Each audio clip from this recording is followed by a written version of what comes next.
Do you find yourself translating every sentence from your native language to English before you speak? It's frustrating, right?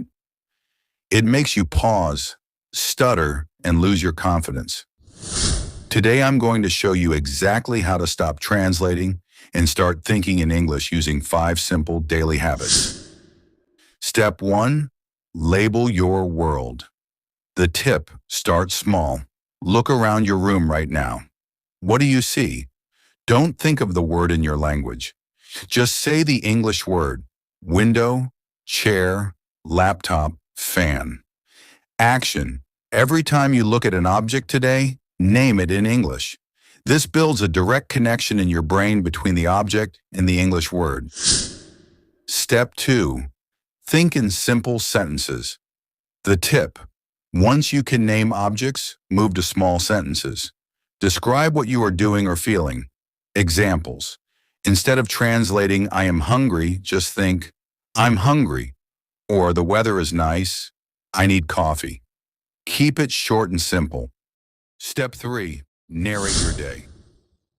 The tip: become the narrator of your own life. Talk to yourself in your head or out loud about your actions. Example: now I am opening my laptop. I'm going to check my emails. Okay, let's start working. This helps your brain stay in English. Mode for longer periods. Step 4. Use an English-to-English dictionary. The tip: stop using translation apps for every new word. Switch to a learner's dictionary. Why?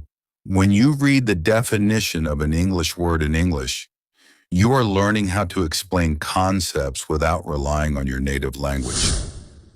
Step 5. The Bedtime Recap.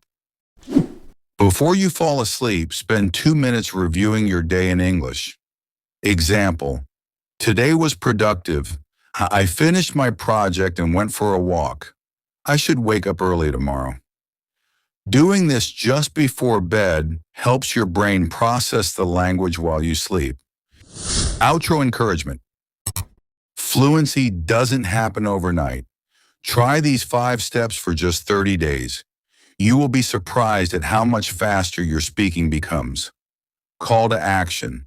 Which of these steps are you going to try first? Let me know in the comments below. Don't forget to like and subscribe for more English tips. See you in the next video.